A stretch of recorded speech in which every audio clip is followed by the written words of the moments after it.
RPN Radio Philippines Network. DZRL Hatak. DZKI-IRIGA. DYKB Bacolod. DYKC Cebu. DXKS Surigao. DXKO Cagayan de Oro. DXXX Zamboanga. DXKD Dipolo. DXKT Davao. DXDX General Santos. RPN Radio Philippines Network. RPN Radio Philippines Network. Radyo Ronda. DZKI-IRIGA. Member kapisanan ng mga broadcaster ng Pilipinas. CNN Philippines R sa RPN DZKI-IRIGA alas 6 hasta las 7 ng magi, Lunes hanggang Biyernes. CNN Philippines R.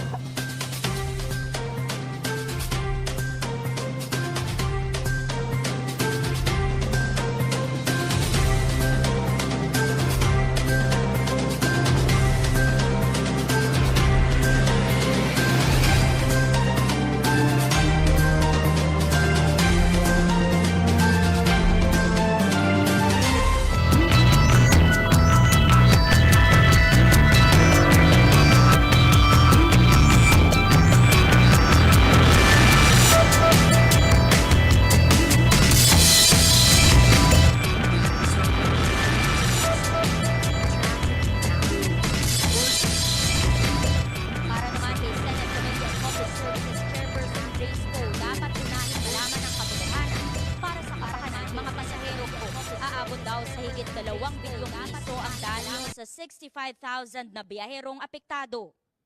If we estimate a $500 cost for each passenger in aborted flights and in transit, wasted fuel, accommodation, food, rebooking, lost time, lost baggage, staffing, overtime wages, emotional damages, etc., that would easily be $30 to $40 million in impact.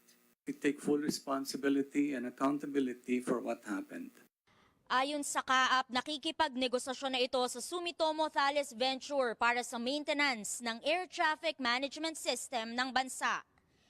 Amor Santos, CNN Philippines. Hindi pa pinal ang taas pasahe sa LRT-1 at LRT-2. Yan ang giit ni Light Rail Transit Authority Administrator Hernando Cabrera. Kasalukuyang nasa 11 pesos ang boarding fare ng LRT at may karagdagang piso sa distance fare o yung dagdag na kilometro. Pero may panukalang taasan ang boarding fare ng 2 pesos and 29 centavos maging ang distance fare ng piso at 21 centavos kada kilometro. Tanging sa Land Transportation Franchising and Regulatory Board o LTFRB palang lusot ang proposed hike. Paliwanag ng ahensya na papanahon ng taasan ng pasahe sa mga train line na ito. Ang huling taas pasahe sa LRT train lines maging sa MRT3 ay noong 2015 pa.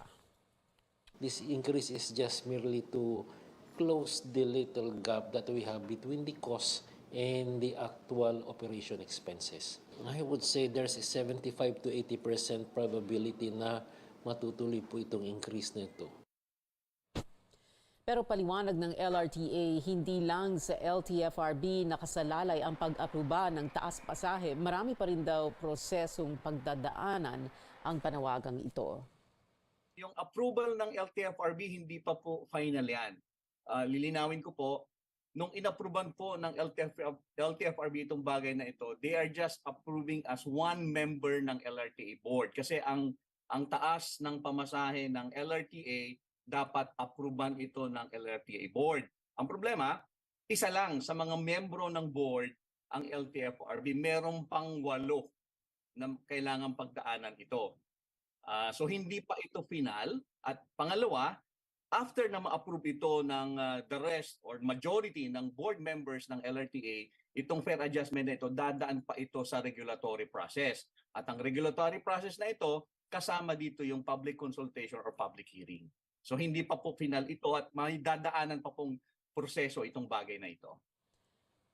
Ang LRTA Board of Directors ay pinamumunuan ng kalihim ng Transportation Department. Bukod sa LTFRB, kabilang din mga miyembro ang mga kalihim ng Public Works, Budget at Finance Departments, maging ang National Economic Development Authority. Kasama rin ang chairperson ng Metro Manila Development Authority, ang LRTA Administrator at isang representative mula sa pribadong sektor. At kani-kanina lang sa bagong labas lang na memorandum ng Light Rail Transit Authority, pumirma na rin para sa LRT fare hike si Cabrera at private sector representative na si Dimapuno Datu. Meron pang 6 na wala pang pirma sa fare hike proposal. Para sa isang grupo, ang panukalang taas pasay ay labag sa commuter rights dahil wala pang public hearing na naisasagawa para rito. Dagdag pangamba ng grupong bayan kapag hindi naaprubahan ang hiling na taas pasay ng LRMC, ang pribadong kumpanyang nag-ooperate ng LRT1, gobyerno ang magbabayad para sa taas pasahe. Ibig sabihin, magiging pasanin ito ng mga taxpayer.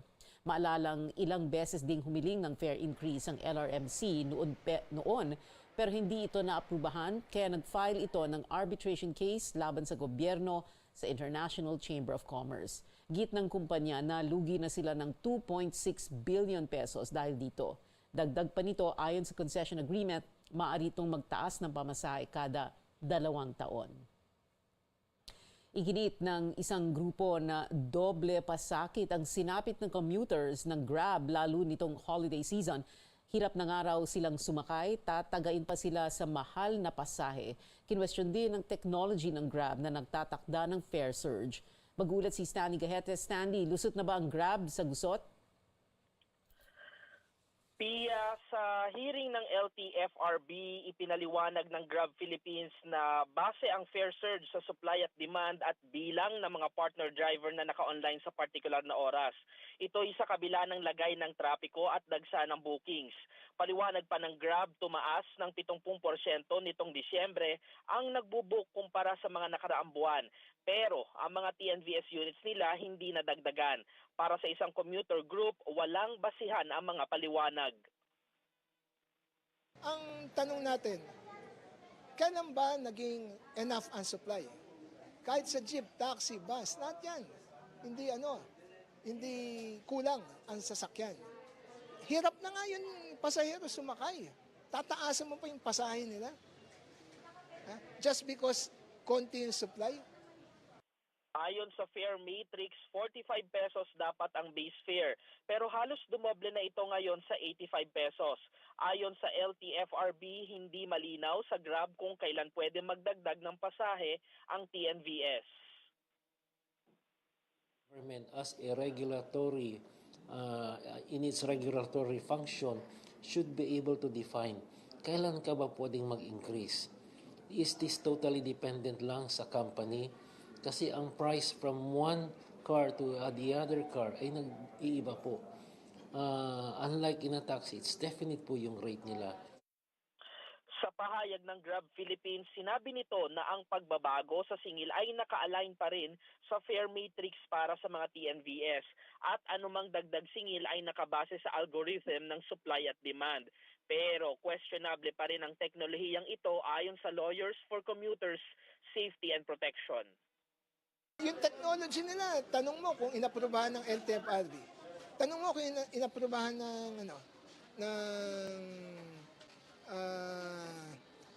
DICT. Sila lang ang nun. Sila lang nagsasabing compliant. So, tingnan natin anong sasabihin ng board na kung compliant na sila. Bagamat wala nang isasagawang hearing, kailangan magsumite ang Grab Philippines ng position paper sa loob ng 10 araw. Saka naman maglalabas ng desisyon ng LTFRB na inaasahan sa unang linggo ng Pebrero. At yan ang latest, balik sa iyo, Pia. Nagulat ng live sa telepono si Stanley Gahete. Umarangkada na ngayong araw ang pamamahagi ng Transportation Department ng fuel subsidy para sa higit 10,000 tricycle driver at operators. Sinabay na rin ng Quezon City Hall ang pamamahagi ng sarili nitong ayuda sa mga TODA. Magulat ang aming senior correspondent, George Cahiles. Dinagsa ng mga tricycle driver ang pamamahagi ng fuel subsidy sa Quezon City Huwebes ng hapon. Pero hindi ito fuel subsidy na ipinangako ng national government. Ito ay mula sa pamahalaang lokal sa forma ng fleet card na may 1,000 pisong load. Bawat tricycle na may aktibong prangkisa ang nakatanggap nito mula sa Quezon City government. That's why I really stressed, hindi pwede yung colorum, hindi rin pwede yung unregistered or illegal. We really give this only to legitimate TODA members. Kapag bibigay tayo ng ayuda ulit, hindi na sila pupunta dito para kumuha ng ayuda. Katulad dati, vouchers ang binibigay natin. I-load na lang natin. Tapos, pwede na nilang gamitin yung fleet card nila. Makakasiguro tayo na yung subsidy ng fuel ay mapupunta talaga sa fuel. Kasi kung idaan pa sa ibang pamamaraan, halimbawa cash, baka gamitin sa ibang gamit. Sa mga nakakuha ng fuel subsidy mula sa pamahalaang lokal, isa lamang si Dominador Tamayo sa iilang nakatanggap na ng 1,000 pisong fuel subsidy mula sa Transportation Department. Natanggap daw niya ito noong 1 linggo sa pamamagitan ng e-wallet. Ikinatuwa daw niya nang makatanggap ng mensahe mula sa Land Bank dahil kailangan din daw niya talaga ng pera pandagdag panusto sa kanyang pamilya. Binahan na naman uli yung Misamis Occidental, sir. Opo, 5 na naman sila doon, yung kapatid ko doon. Pagka mayroon din ako, nagpapadala rin ako doon sa amin, sa pamilya ko, doon sa kamag-anak ko rin. Si Willie Pelaez naman, wala pa daw natatanggap na ayuda mula sa national government. Bagamat hindi na umaasa, ipagpapasalamat raw niya kung mabibigyan siya dahil sa taas na mga bilihin sa ngayon. Wala na sibuyas, bawang na lang. Pinagkakasya na lang po. Basta makaraos lang sa araw-araw. Hulyo nung nakaraang taon pa pinag-uusapan ang pamamahagi ng fuel subsidy sa mga tricycle driver at operator. Pero ayon sa Land Bank na siyang namamahagi ng ayuda mula sa Transportation Department, ngayong Enero pa lamang ito nasimulan. Ang unang benepisyaryo ay ang nasa higit 10,000 driver at operator mula Metro Manila, Ilocos Region at Central Luzon.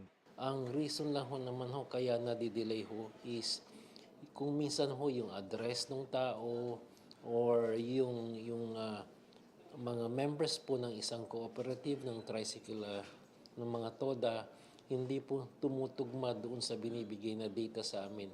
So nagkakaroon po ng delay doon sa pagbigay ng ayuda. Suwestyon ni Quezon City Mayor Joy Belmonte, kung sakaling magkakaroon muli ng ayuda sa mga tricycle driver, maaaring makipag-ugnayan sa kanila ang Transportation Department. Sa tingin niya, mas mapapadali ang distribusyon ng subsidiya kung ipapasok na lang ito sa fleet card at matitiyak pang sa lehitimong mga TODA ito mapupunta.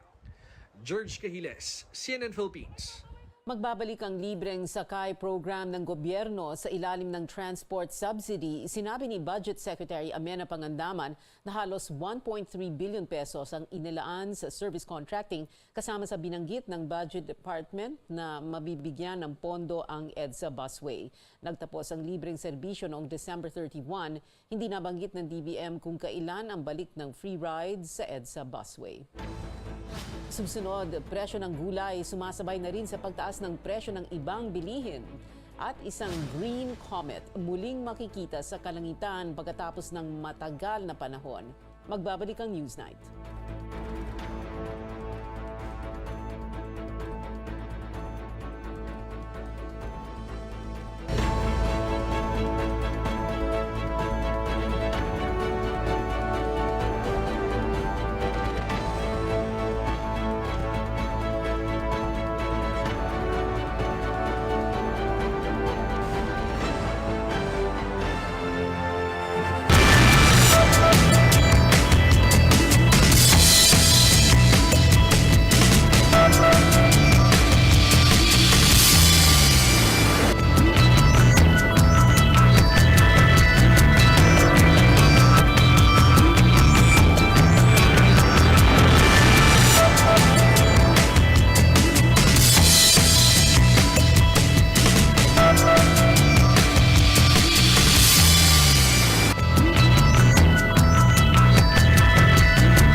Ito ang Newsnight sa CNN Philippines. Dumipends ang Agriculture Department sa desisyon ni Pangulong Marcos na mag-angkat ng sibuyas. Sinabi ng Agriculture Deputy Spokesperson Rex Estoperez na kontrolado ang pagpasok ng higit 21,000 metric tons ng red onions. Hindi ito sasabay sa lokal na ani. Kumpiyansa ang DA na bababa ang presyo ng sibuyas pagdating ng imported supply bago matapos ang buwan. Calibrated po yung importation natin on the time and the volume. So pagdating dito, we are expecting na hindi dapat makapekto to ng ating pong harvest. We prepared already yung mga mechanisms to be stricter ngayon on the first and the second control borders. Bukod sa ombudsman, hihiling ng investigasyon si Marikina Representative Stella Kimbo kung merong onion cartel.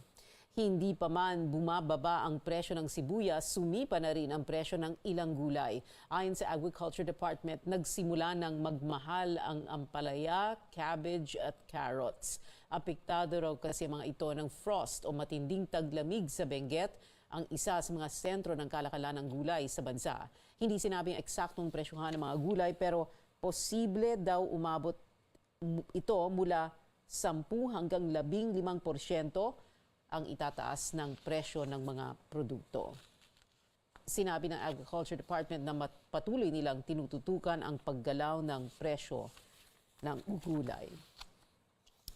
May bagong employment scheme ang Hong Kong government kung saan ang kwalipikadong aplikante ay maaring manatili roon ng 2 taon para maghanap ng trabaho o magsimula ng negosyo.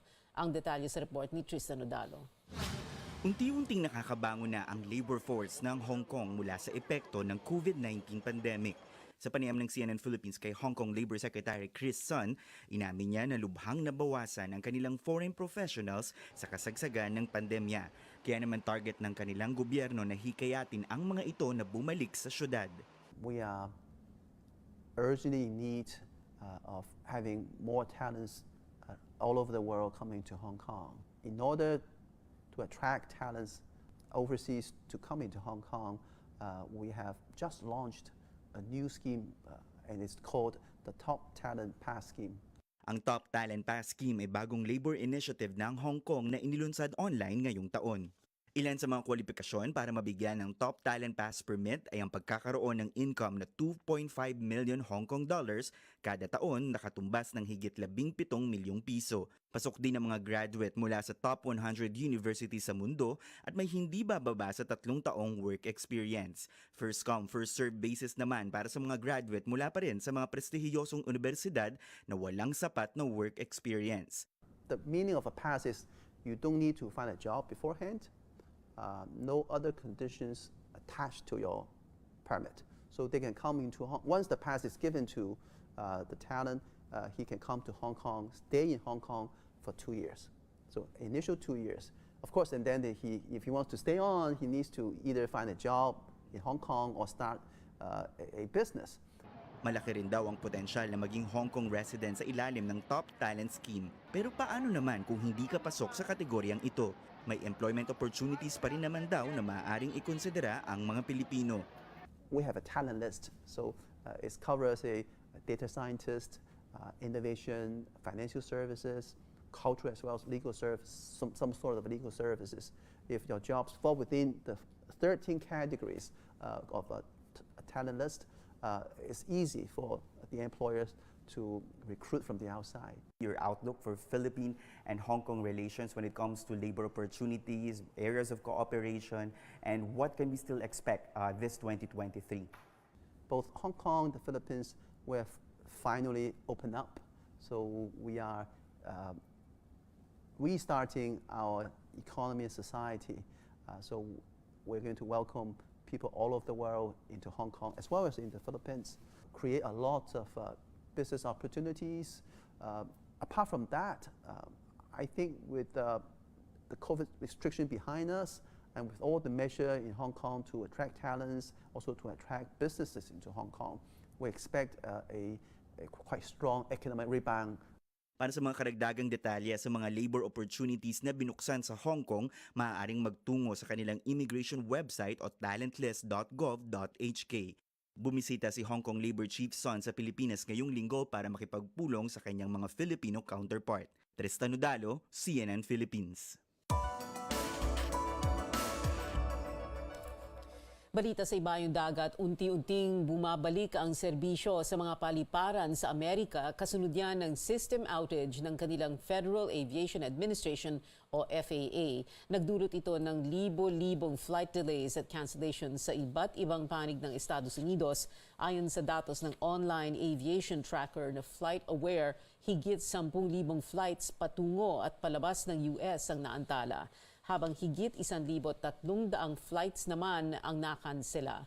Itinuturong dahilan ang pagbagsak ng FAA system na dapat sana'y magbibigay sa mga piloto ng pre-flight safety notices. Tinatawag itong Notice to Air Missions o NOTAM system. Ayon sa FAA officials, isang corrupted file ang natagpuan dito at maging sa backup system nito. Inaalam pa kung sino ang responsable sa corrupted file na nagdulot ng system outage. Wala pa rin daw ebidensya na isa itong cyber attack. Nag-iimbestiga na ang US Transportation Department. Sa Uganda, idineklara na ng mga otoridad doon at tapos na ang Ebola outbreak. Isinagawa ang formal na deklarasyon sa isang televised ceremony sa Central Mubende District, ang epicenter ng outbreak. Ayon sa World Health Organization, masasabing nagwakas na ang Ebola outbreak kung walang bagong kaso matapos ang 42 araw. Hinimok ng Uganda Health Ministry ang publiko na manatiling maingat at i-report ang sinuman sa kanilang komunidad na makitaan ng sintomas ng Ebola. Kumitil ng 55 buhay ang nagdaang Ebola outbreak doon.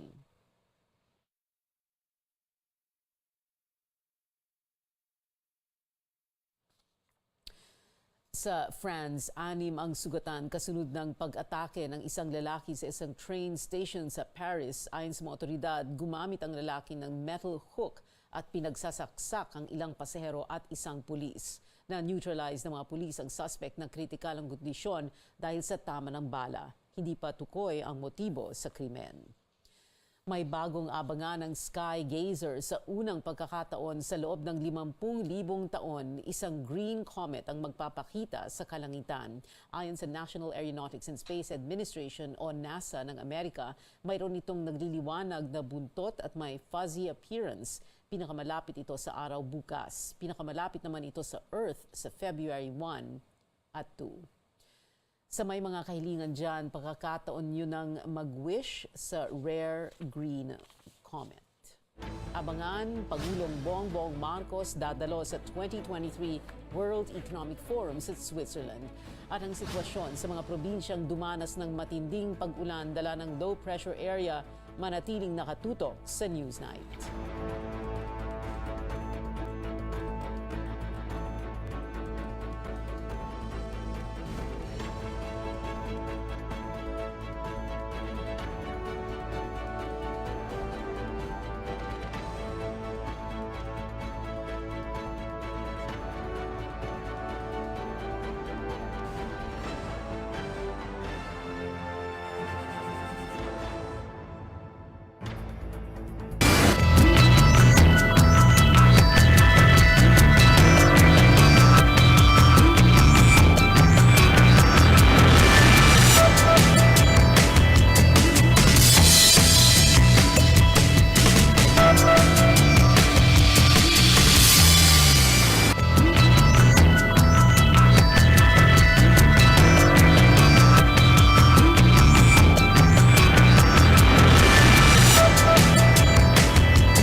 ng paumanhin ng CAAP sa atrasadong paglabas ng impormasyon na sirang circuit breaker ang ugat ng aberya.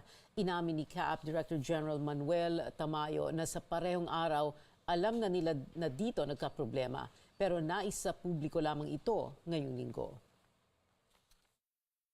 Kasi pagkakalam namin, UPS ang nag-malfunction. Yes, sir. Ngayon sinasabi mo, circuit breaker.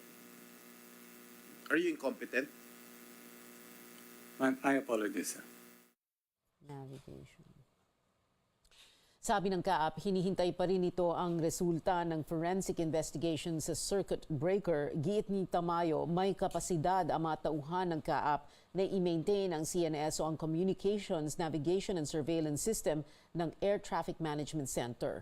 Pinatotohanan ito ng Sumitomo Thales Venture kung saan galing ang teknolohiya, pero mas mabuti raw sana kung may third party na magme-maintain nito. Samantala, hindi naman makapaniwala si Senate President Mig Zubiri na walang CCTV camera sa mismong equipment room. Sabi ni Tamayo, mahigpit naman daw kasi ang seguridad dito. You have the logs of what happened, but nothing compares to a CCTV footage. You may have qualified people to look at these facilities, well-trained, but it could also be negligence on their part. They go in there, they make a mistake on what they connect, and you will never know because it is their word against yours. Para kay Senate Committee on Public Services Chairperson Grace Poe, dapat unahing malaman ang katotohanan para sa kapakanan ng mga pasahero. Aabot daw sa higit 2 bilyong piso ang danyo sa 65,000 na biyaherong apektado. Lilipad si Pangulong Marcos patungong Switzerland para sa World Economic Forum sa darating na linggo.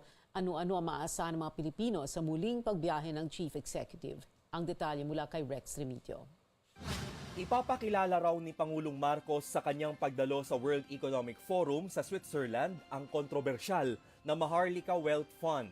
Tatalakayin ng punong ehekutibo ang kanyang mga dahilan kung bakit kailangang mamuhunan ng gobyerno rito para sa kinabukasan ng bansa. Gayunpaman, nilinaw naman nilang nirerespeto nila na nasa kamay pa rin ng Kongreso ang batas para sa Wealth Fund. Tatalakayin pa lang kasi ito sa Senado matapos ipasa ng mababang kapulungan ang batas para sa nasabing pondo.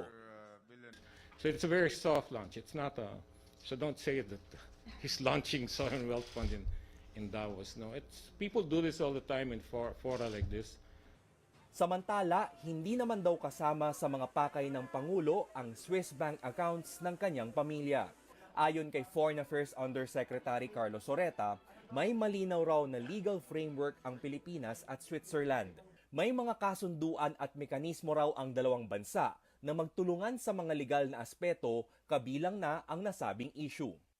And none of those mechanisms have been triggered by the Swiss government or anything. So we don't know, that we don't expect anything. I don't think it's an issue. So haka-haka lang for fake news yung mga sinasabi na baka mag-withdraw ng account ng Pangulo sa Switzerland? It's hard to comment on that. Thank you po. If ever there was something like that, we would know about it, but there's none. Nagdesisyon ng Korte Suprema noong 2003 na iligal ang yaman ng mga Marcos sa mga bangko sa Switzerland na aabot sa 33 bilyong piso at dapat itong ibalik sa Estado. Noong panahon naman ng kampanya, sinabi ng Pangulo noong kandidato pa siya na hahayaan niyang gumulong ang proseso ng kanilang kaso sa mga korte. Ang World Economic Forum sa Davos, Switzerland ay magaganap mula Lunes hanggang Biyernes sa susunod na linggo. Dito'y makakasama niya sa mga session ang mga lider ng iba't ibang mga bansa at malalaking kumpanya. Pag-uusapan nila ang mga posibleng solusyon sa mga pinakamalalaking hamong kinakaharap ng mundo. Kabilang na riyan ang pagbangon mula sa krisis pang ekonomiya na dulot ng pandemya. Gayon din ang hidwaan ng mga bansa, climate change at seguridad sa supply ng pagkain at enerhiya. Makakadaupang palad rin ng Pangulo ang ilang miyembro ng Filipino community sa mga bansa sa Europa. Hindi pa masabi ng Foreign Affairs Department kung magkakaroon ba ng bilateral o one-on-one meetings ang Pangulo. Lalo na't siksik din daw ang schedule ng iba't ibang pinuno ng mga bansa sa World Economic Forum. hindi pa rin nila matansya ang halaga ng inaasahang pangakong investment na may uuwi ng Philippine delegation. Rex Remitio, CNN Philippines. Halos 440,000 na katao na ang apektado ng masungit na panahon sa ilang rehiyon, dulot niya ng mga low-pressure area, amihan at shear line. Sa tala ng Office of Civil Defense, 10 ang nasawi, 4 ang nasugatan at may 2 nawawala. Itinala ito sa mga rehiyon ng Ilocos, Calabarzon, Western Visayas at Davao. Ang pinsala sa agrikultura nasa higit 116 million pesos na, lagpas naman sa 165 million pesos ang sa infrastruktura.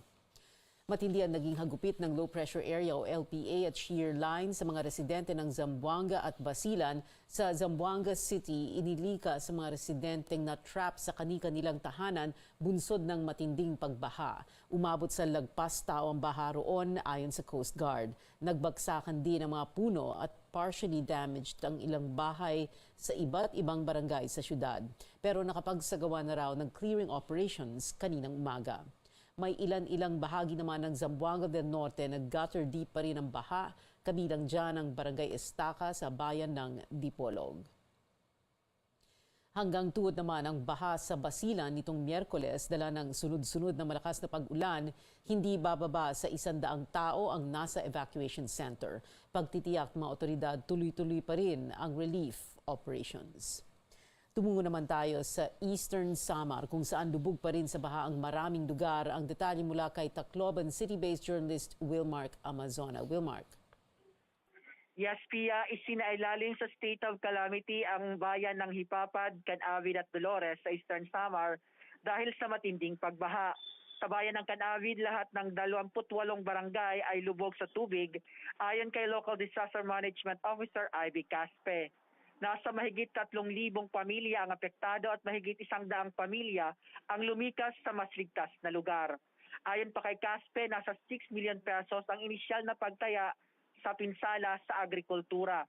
Sa bayan ng Dolores, 30 sa 4 na mga barangay ang kasalukuyang nakalubog sa baha. Nasa mahigit 6,000 pamilya ang apektado at higit sa 2,000 pamilya na ang nagsilikas. Sa bayan ng Hipapad, higit 3,000 pamilya ang apektado ng pagbaha.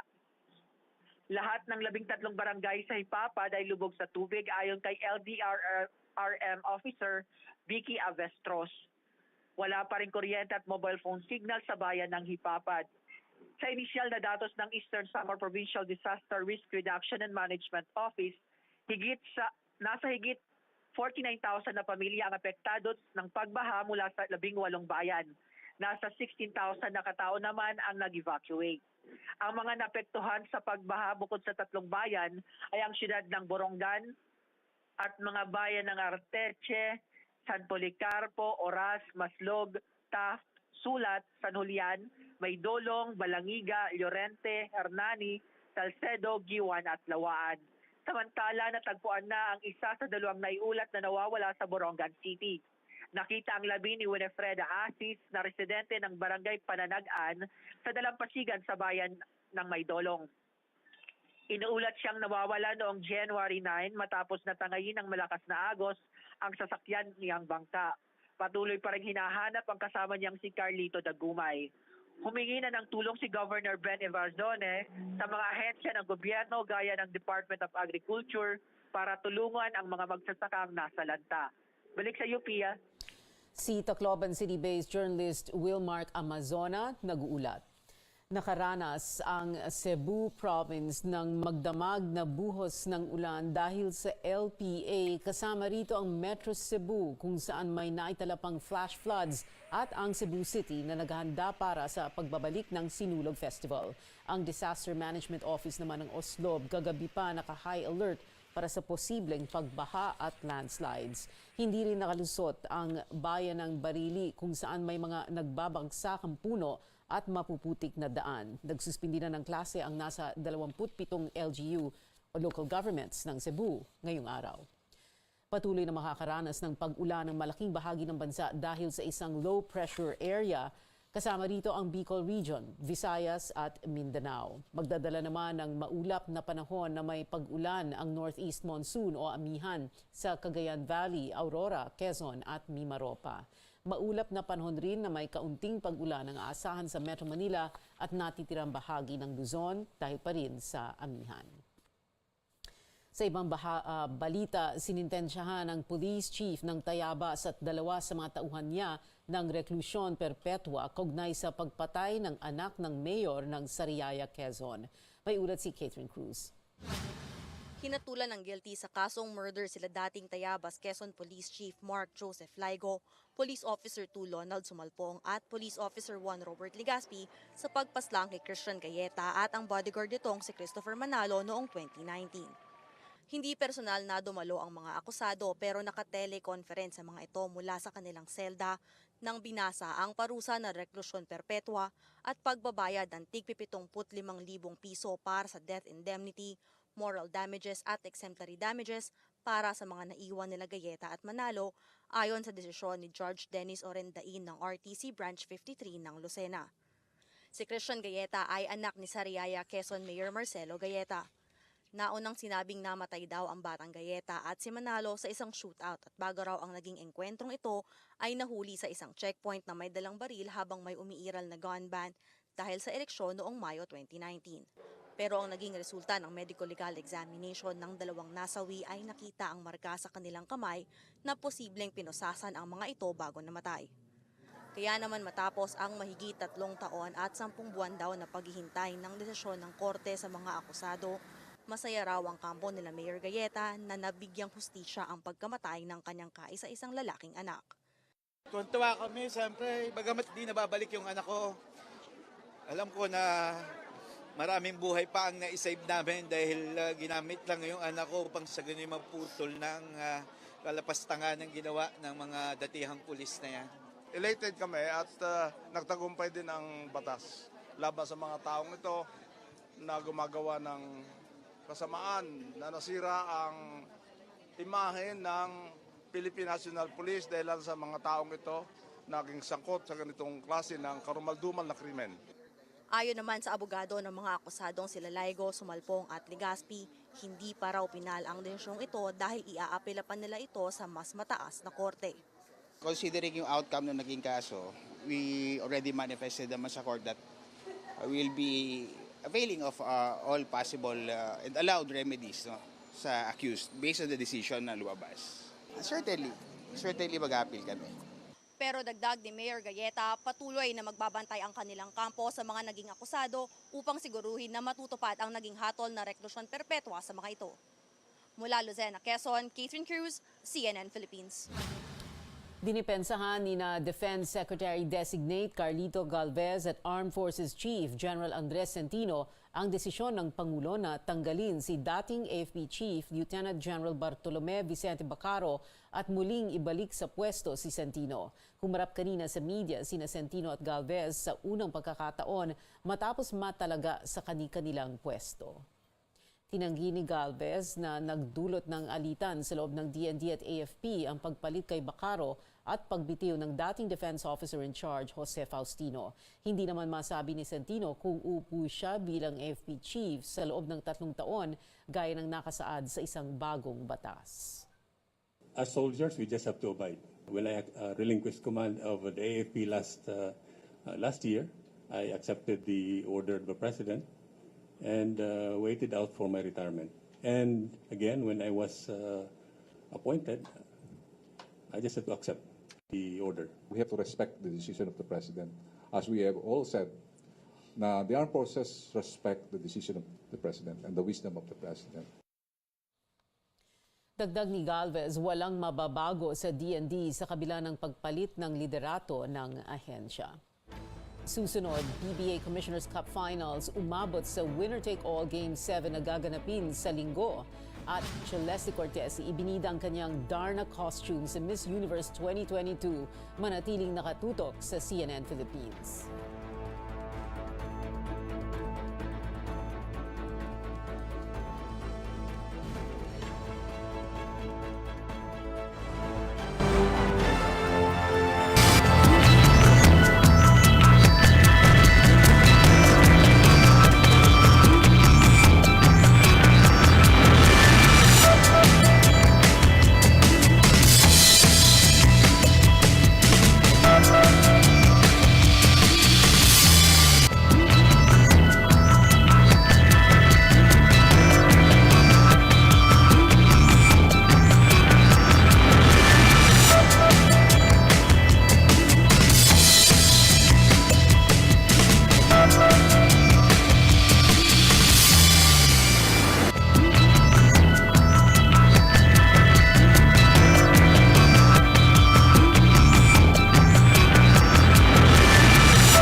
Ito ang Newsnight sa CNN Philippines. Magkakaroon ng huling duelo ang Barangay Ginebra at Bay Area sa linggo matapos ang Game 6 win ng Dragons kagabi sa finals ng PBA Commissioner's Cup.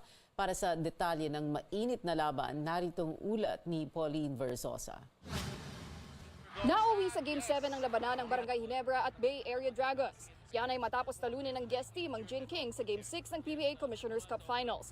Fresh mula sa kanyang left foot injury, pinangunahan ni Miles Powell ang atake ng Bay Area at nagpakawala ng 29 points na may kasamang 5 tres, 7 rebounds at 3 assists. I know what we had to do. I know what I mean to the team. If I couldn't bring that, I wouldn't have stepped out on the floor. I didn't really know what I was going to do out there tonight, but like Coach said, my spirit was there. I had my brothers back, and I just put it in God's hands, and we came out on top.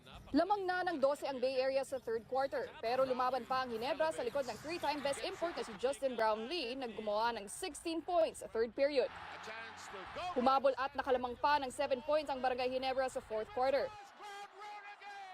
Pero muling bumawi si Miles Powell at gumawa ng clutch plays down the stretch para tuluyang masungkit ng Bay Area ang panalo sa final score na 87-84.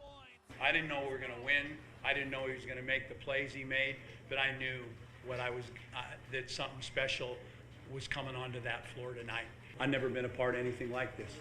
That was so special in that arena, and how great of a basketball series has this been. Bigo ang Barangay Ginebra na matuldukan na ang serye kahit gumawa si Brownlee ng game-high 37 points, 10 rebounds at 11 assists at halos hindi na nagpahinga sa paglalaro ng 47 minutes. Kaya pa sanang paubutin ng Ginebra ang game sa overtime pero hindi hinayaan ng Dragons na maipasa ang bola kay Brownlee. At namintis ni Japet Aguilar ang potential game-tying 3. Yeah, in a desperation at that point. 5 seconds to go. We had something designed for him, but we couldn't get the ball to him. We didn't get the shot we wanted. In my mind, we did a good job defensively. And we held them down to where we wanted, and they had a great shooting night from the three-point line. Shot almost 50%. We shot 20%, and that was the difference in the game. I wish we could have closed it out, but Bay Area, man, they showing they heart. Got to give a lot of credit to Miles Powell. He came out and played extremely well, hit some big shots for them. Due to popular demand, inilipat ng PBA mula Biyernes ang Game 7 na magaganap na sa linggo sa Philippine Arena. We move on. We think about Game 7. I would have preferred it to be Friday. I'm a little disappointed it's Sunday, but that's out of our control. Give our guys, I guess, a little extra time to rest and rethink what we want to do with Powell. I've never been in a 7-game series. I don't care when it's played. I'm just so excited to be a part of it. Susubukan din ng Liga na ma-break ang kanilang 54,048 record crowd attendance sa much-awaited finale ng PBA Commissioner's Cup Finals. Pauline Versosa, CNN Philippines. At kaugnay na balitang yan, magandang balita para sa Bay Area Dragons ang desisyon ng PBA na iurong sa linggo ang Game 7. Magkakaroon kasi sila ng panahon para ipahinga ang mga injured player. Sa panayam ng sports desk, sabi ni Coach Brian Gurjan na partikular na makikinabang rito si import Miles Powell. Bago ang laro kagabi, noong Nobyembre pa siya huling sumalang sa aksyon at hanggang sa ngayon ay hindi pa rin 100% dahil sa isang foot injury. I think Miles is going to be better for the experience, and he hasn't played a game of basketball for 6 weeks. So getting that under his belt and having this break in between to freshen him up, and I'm sure he would have but we haven't discussed it yet, but he would have developed some confidence in that foot. May 9-0 record ang Dragons tuwing naglalaro si Powell at umaasa ang koponan na magpapatuloy ito sa Game 7. Sa iba pang balitang PBA, hindi na si Topex Robinson ang magsisilbing head coach ng Phoenix Super LPG Fuel Masters. Walang sinabing detalye pero nagpapasalamat ang Fuel Masters sa 5 taong serbisyo ni Robinson. Inanunsyo rin ang pag-akyat ni dating assistant coach Jamaica Rin bilang interim head coach. 2017 nang maging assistant coach si Robinson at naging head coach noong 2020 kasunod ng pag-alis ni Louis Alas. Highlight ng coaching stint niya ang 2020 Philippine Cup bubble kung saan umabot ang Phoenix sa semifinals. Pasok na ang Pinoy Mobile Legends team na Blacklist International sa upper bracket finals ng Mobile Legends Bang Bang M4 World Championship. Tinalo ng defending champions ang RRQ Hoshi ng host country Indonesia 3-2 kahapon sa Jakarta. Unang nakahirit ang RRQ pero agad na bumawi ang blacklist sa Games 2 at 3. Kasunod nito ay tumabla ang Indonesian squad 2-all pero hindi nagpadaig ang blacklist sa do-or-die Game 5. Makakalaban ang blacklist sa mananaig sa bakbakan ng Onyx Esports at isa pang Filipino team na Echo. Magbabalik aksyon si Team Lakay fighter Danny Kingad. Makakalaban ni Kingad si Echo Ronnie Saputra ng Indonesia sa One Fight Night 7 sa February 25 sa Bangkok, Thailand.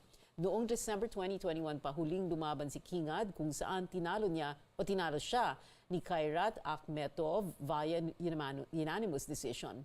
May 14 wins at 3 losses si Kingad habang may 7-1 record si Saputra.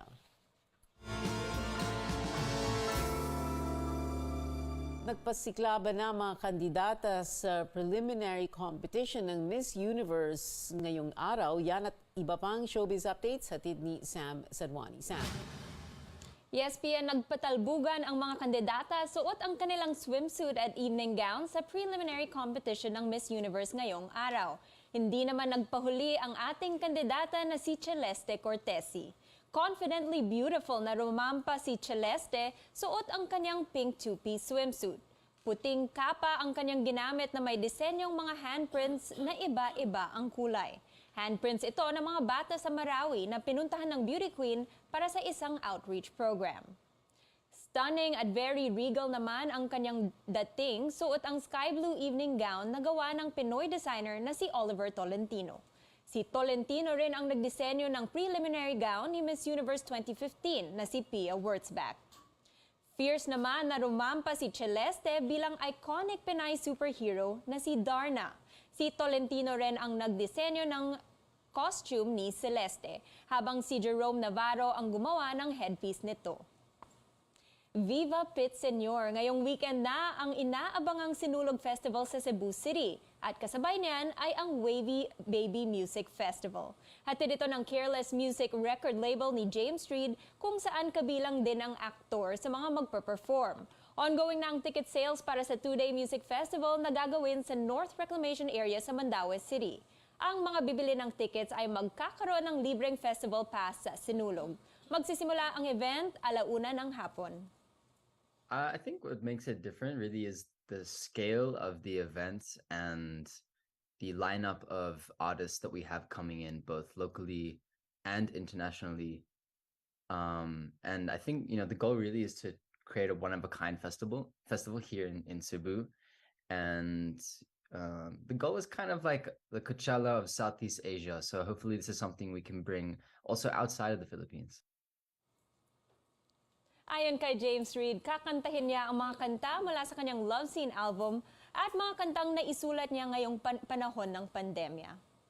Nominado ang ilang Filipino-American stars sa iHeartRadio Music Awards ngayong taon. Maaaring maging back-to-back Group of the Year sina Bruno Mars, Anderson .Paak at Silk Sonic dahil in the running ulit sila sa 2023. Contender din sila para sa R&B Artist at R&B Song of the Year. Ang kapwa Phil-Am singer ni Bruno Mars na si Olivia Rodrigo ay nagbabalik sa awards bilang nominee para sa favorite tour style. Pero ang nangunguna sa event ay ang tatlong bigating musikera, ang mag-ex na sina Taylor Swift at Harry Styles at si Lizzo. Lahat sila ay may 8 nomination, kabilang ang major award na Artist of the Year.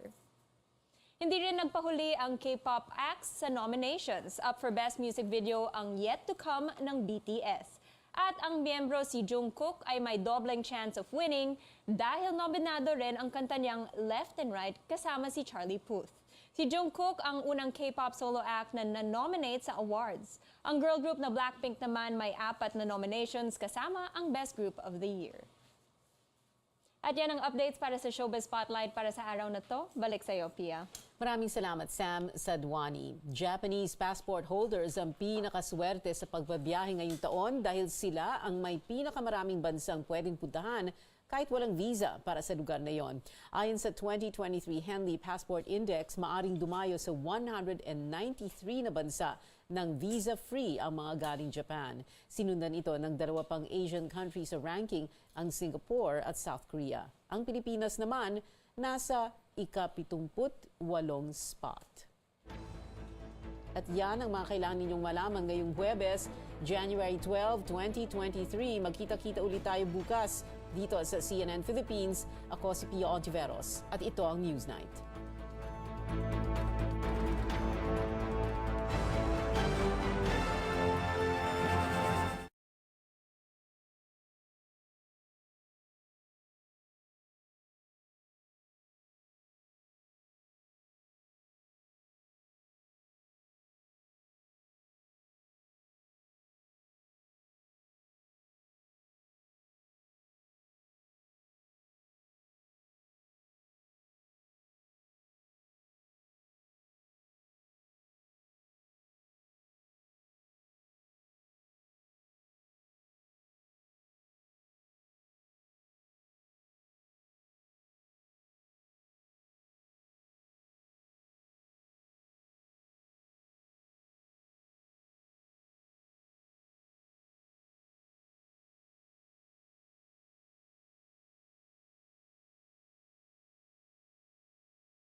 Pagkatapos ng sari-sarit mabusising pagsusuri, pagsisiyasat at pagtetesting ng mga siyentipikong super seryoso, napatunayang super effective ang Shield Antibacterial Soap sa pagpatay ng 99.9% of germs. Kaya bilib ang Philippine Nurses Association at tiwala ang mga nanay. Shield Antibacterial Soap. Pag napatunayan ng mga siyentipiko na ang isang sabon ay super effective laban sa mga germs at napabilib mo ang mga eksperto tulad ng Philippine Nurses Association, abay matindi ang sabon na yan. At ang sabong nagpabilib sa mga nurse ay Shield Antibacterial Soap.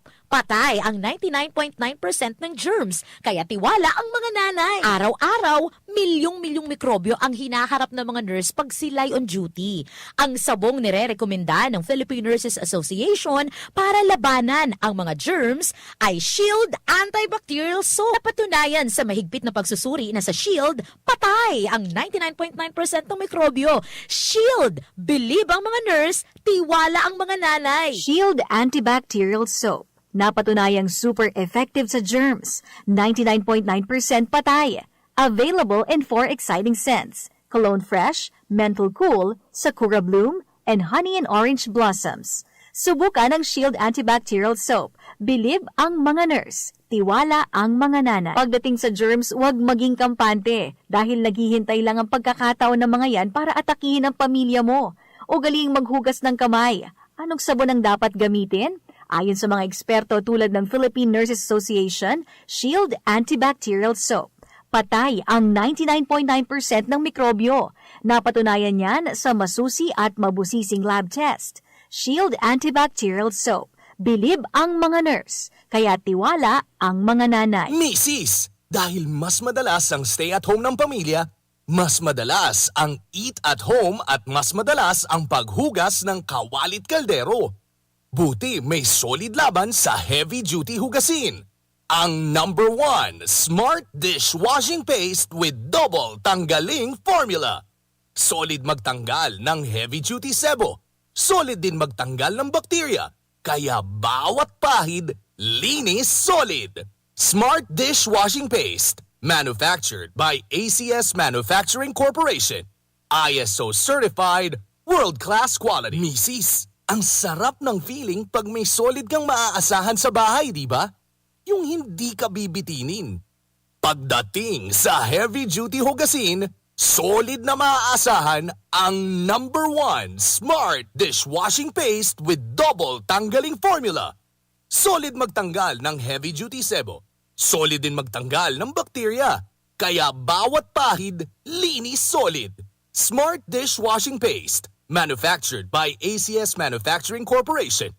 ISO certified world-class quality. For everything that's true, count on GS and Blue. Let true things come your way. Yeah. In your life, you have a say.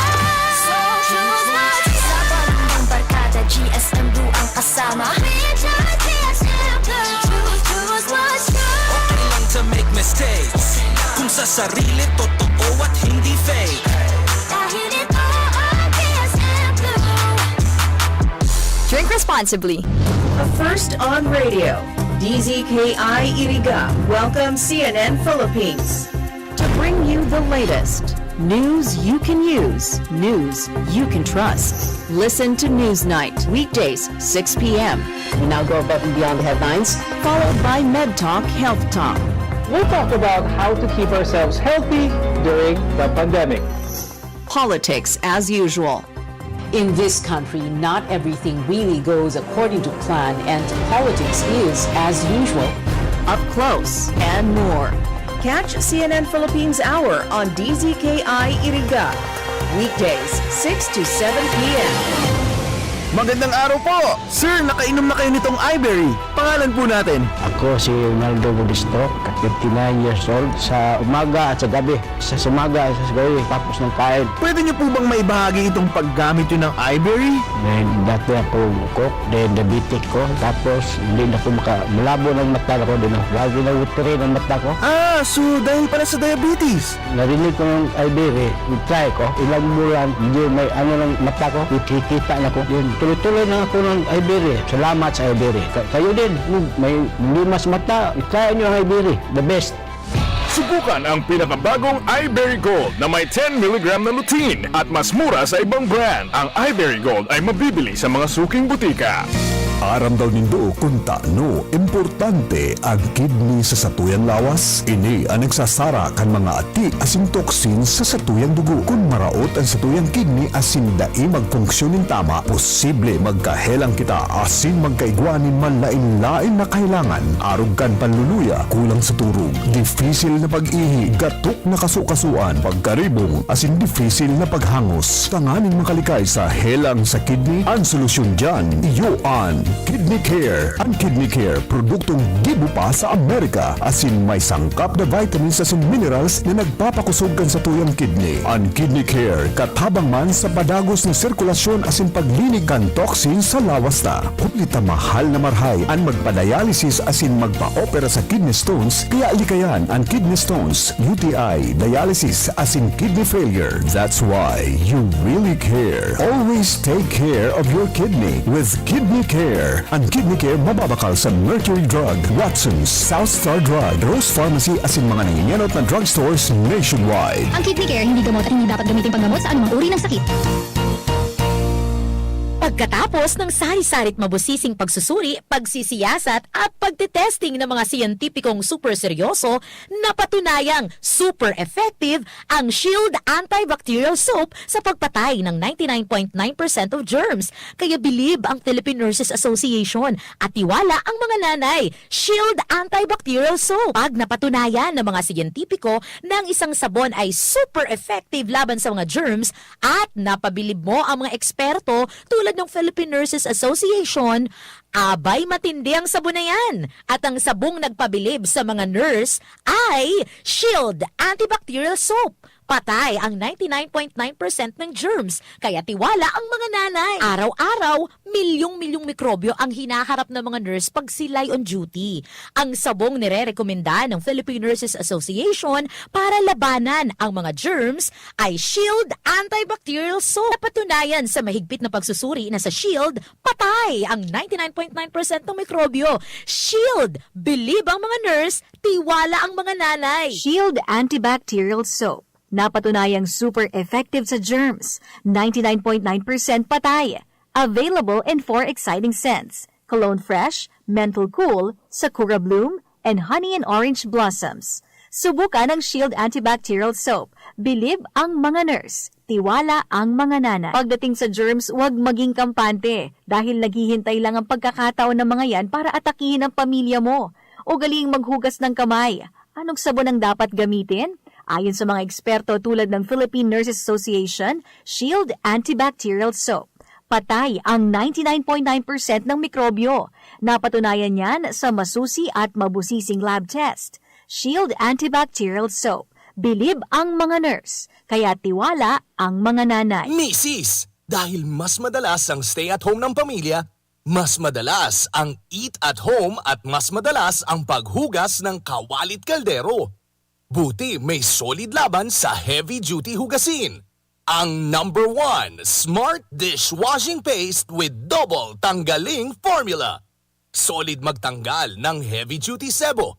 Solid din magtanggal ng bakterya. Kaya bawat pahid, linis solid. Smart Dishwashing Paste. Manufactured by ACS Manufacturing Corporation. ISO certified, world-class quality. Misis, ang sarap ng feeling pag may solid kang maaasahan sa bahay, di ba? Yung hindi ka bibitinin. Pagdating sa heavy-duty hugasin, solid na maaasahan ang number 1 Smart Dishwashing Paste with Double Tanggaling Formula. Solid magtanggal ng heavy-duty sebo. Solid din magtanggal ng bakterya. Kaya bawat pahid, linis solid. Smart Dishwashing Paste. Manufactured by ACS Manufacturing Corporation. ISO certified, world-class quality.